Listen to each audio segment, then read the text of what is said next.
Today we're going to read The Fire Cat by Ester Averill. This book was published in 1860.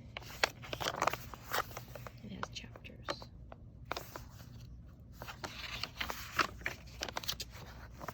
Chapter 1. Pickles. Once upon a time there was a yellow cat with black spots in his fur. His name was Pickles. Pickles was a young cat. His paws were big, and he wished to do big things with them. But where could Pickles find anything big to do? Pickles lived in a barrel. The barrel was all that he had for a home.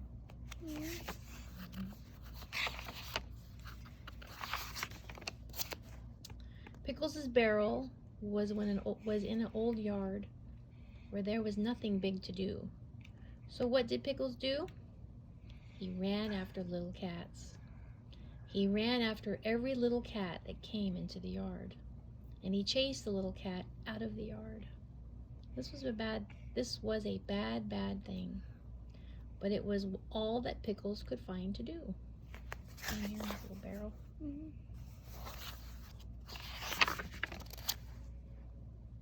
Next to Pickles' yard was a house. In the house lived many cats, who called out to Pickles, "You are bad. You cannot be our friend." But Pickles did have a friend in the house. His friend was Mrs. Goodkind. She's a good kind of person.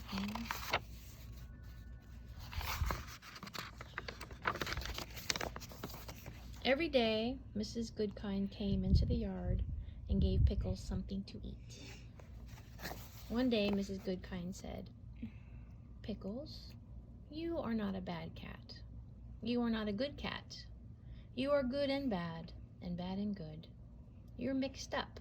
You're a mixed up cat. What you need is a good home. Then you'll be good." Mrs. Goodkind picked up the mixed up cat, and she took him into her home to live. In Mrs. Goodkind's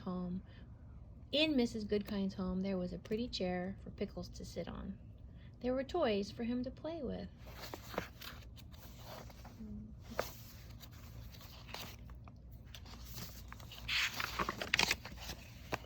But Pickles did not want to sit on a pretty chair.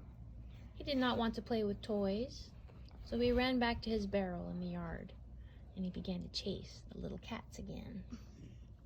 Mrs. Goodkind said to Pickles, "Things cannot go on like this. Something will happen." Look, that was one thing tired.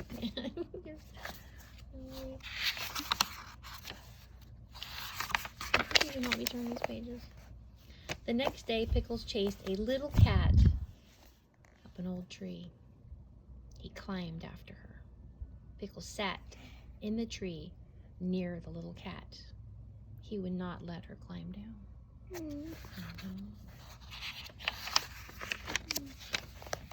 After a time, the wind began to blow. It blew and blew and blew, and the rain came down hard. It came down harder and harder. At last, Pickles let the little cat climb down and go home. Pickles wanted to climb down too. He wanted to get back to his barrel, but he could not climb down. Sometimes this happens to a cat, and it happened to Pickles. Mrs. Goodkind ran to the tree. "Pickles!" she called. "Please try to climb down." But Pickles could not climb down. Mrs. Goodkind ran into the house. Pickles could see her by the window. She was talking on the telephone. Then she called out to Pickles, "The firemen are coming!" The firemen came up the street and stopped at Pickles' yard. 3 firemen jumped down from the truck. 1, 2, 3. Good.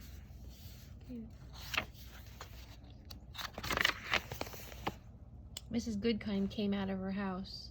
She ran to the firemen and pointed to Pickles. The firemen put a ladder against the tree. One of the firemen began to climb up the ladder. That's dangerous. The fireman climbed to the top of the ladder. "Come, cat," he said to Pickles. "Let me help you." The fireman picked up Pickles and tucked him into his coat. Then he took Pickles down the ladder, down to Mrs. Goodkind.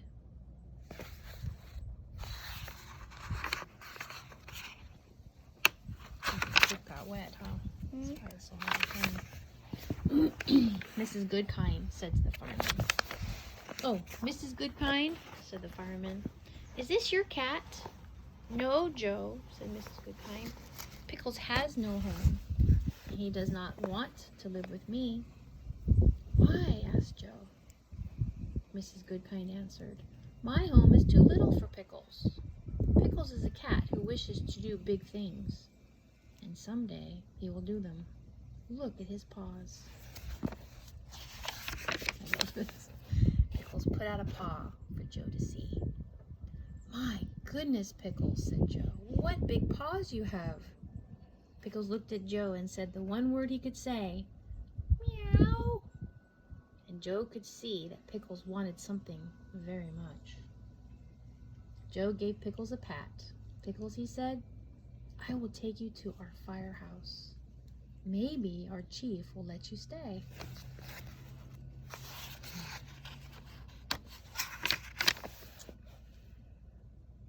Hook and Ladder Company is number 7. The Fire Cat is chapter 2. Joe took Pickles to the chief, who was sitting at his desk. It's an old-fashioned telephone. Wait, could you read that? Yeah. Joe took him to his chief. I did. Joe took him to his chief. He was sitting at his desk. "Oh," said the chief, "I know this young cat. He is the one who chases little cats." "How do you know?" asked Joe. The chief answered, "A fire chief knows many things." Just then the telephone began to ring. "Hello," said the chief. "Oh, hello, Mrs. Goodkind." "Yes, Pickles is here. He came with Joe." "What did you say? You think Pickles would like to live in our firehouse? Well, we shall see. Thank you, Mrs. Goodkind. Goodbye."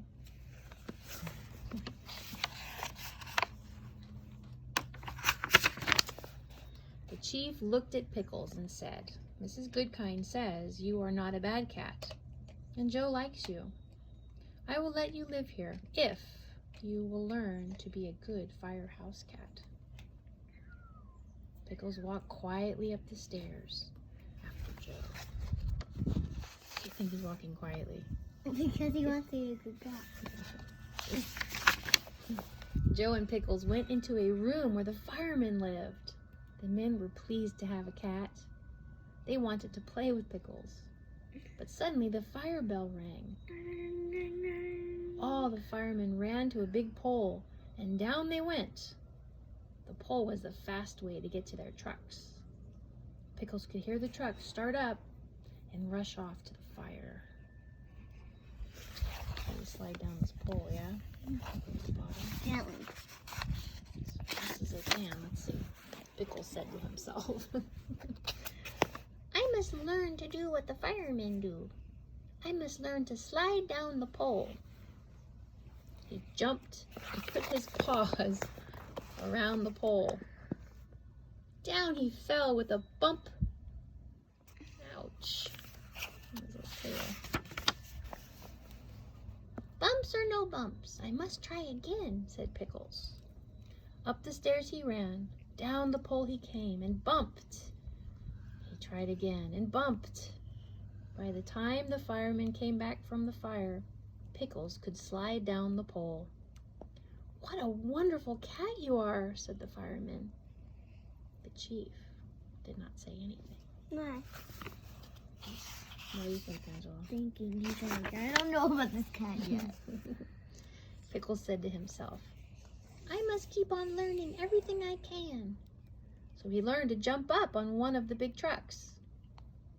See him jumping? Wow, it's quite a leap. And he learned to sit up straight on the seat while the truck raced to a fire.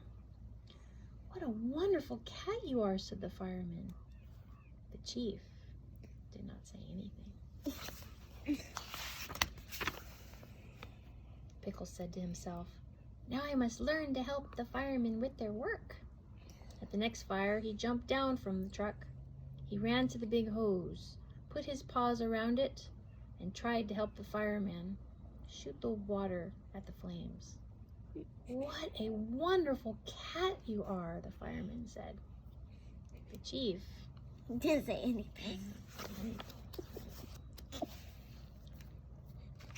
Saying it. The next day, the chief called all the firemen to his desk. Then he called for Pickles.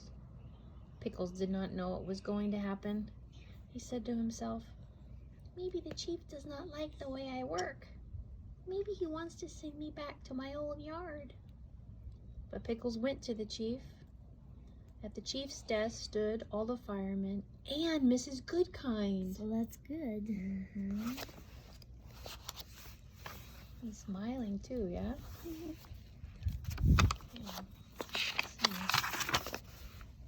The chief said to Pickles, "I have asked Mrs. Goodkind to come because she was your first friend. Pickles, jump up on my desk. I have something to say to you." Pickles jumped up on the desk and looked at the chief. Out of the desk, the chief took a little fire hat. "Pickles," said the chief, "I have watched you at your work. You have worked hard. The time has come for you to know that you are now our fire cat." And with these words, the chief put the little hat on Pickles' head. Oh, I hurt myself. Chin strap. This is the last chapter, The Old Tree. Pickles made friends with all the firemen, but he did not make friends with any cats. When cats came to the firehouse to look at the trucks, Pickles chased them away.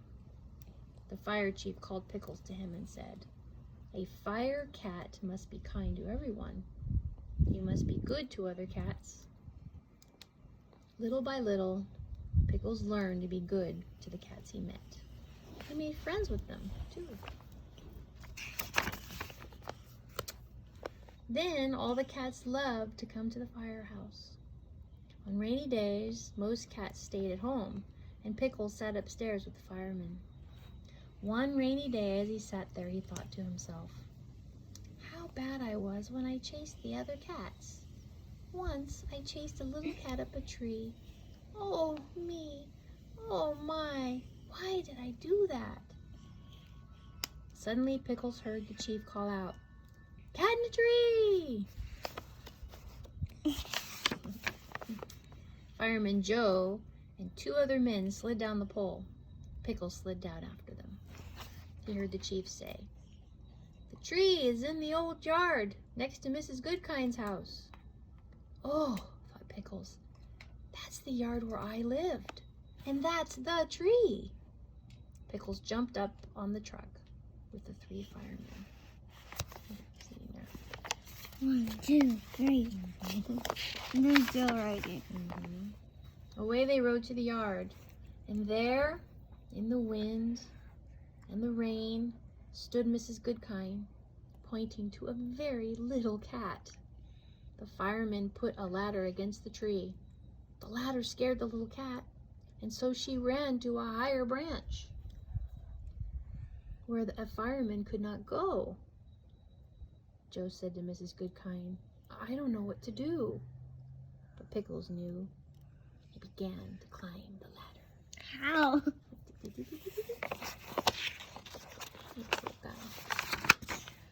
Pickles climbed up and up and up. It was hard work, but at last he came to the top of the ladder. Then he climbed up the tree until he came to the little cat. "Come, cat," he said to her. "Let me help you." Just as the fireman said. He picked her up and took her gently down to Mrs. Goodkind. That's how cats carry Other cats, yeah? Mhm. Kittens. Gently. Mhm. They don't bite them really hard. Mrs. Goodkind thanked Pickles. Then she said to him, I always knew that someday you would do big things. Today you have done something very big. Pickles waved a paw at her as if to say, Mrs. Goodkind, this is only the beginning. And he rode home to the firehouse, a proud and happy fire. And thank you for watching The Real Lambs end. Reincarnate. Please subscribe.